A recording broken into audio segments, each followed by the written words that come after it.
Hallelujah. যারা এই গরমে নেই, যারা প্রভুর জন্য গরম নিচ্ছে না, আমি জানি না, হয়তো অনন্ত গরম আসতে পারে তাদের জীবনে, কিন্তু প্রভুর জন্য আমরা গরম, ঠান্ডা, শীত, গ্রীষ্ম, বর্ষা সব নেব।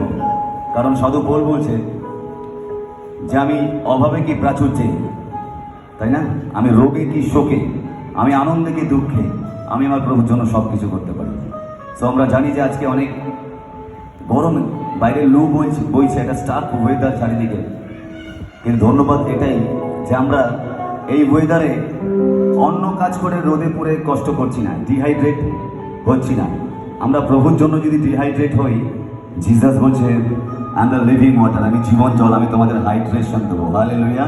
একবার জোরে হাততালি দেবো প্রভুর জন্য। তো যেটুকুনি সময় আমরা থাকবো, আমি সাক্ষ্য, গান, বাক্য, প্রচারের মধ্যে আপনাদেরকে অনেক কথা বলবো।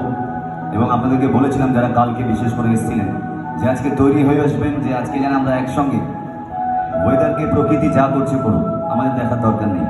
কারণ আমাদের জন্য একজন মুক্তিদাতা আছে, যিনি 3.5 ঘন্টা, 3 ঘন্টা, 6 ঘন্টা ক্রুশের মধ্যে ঝুলেছে।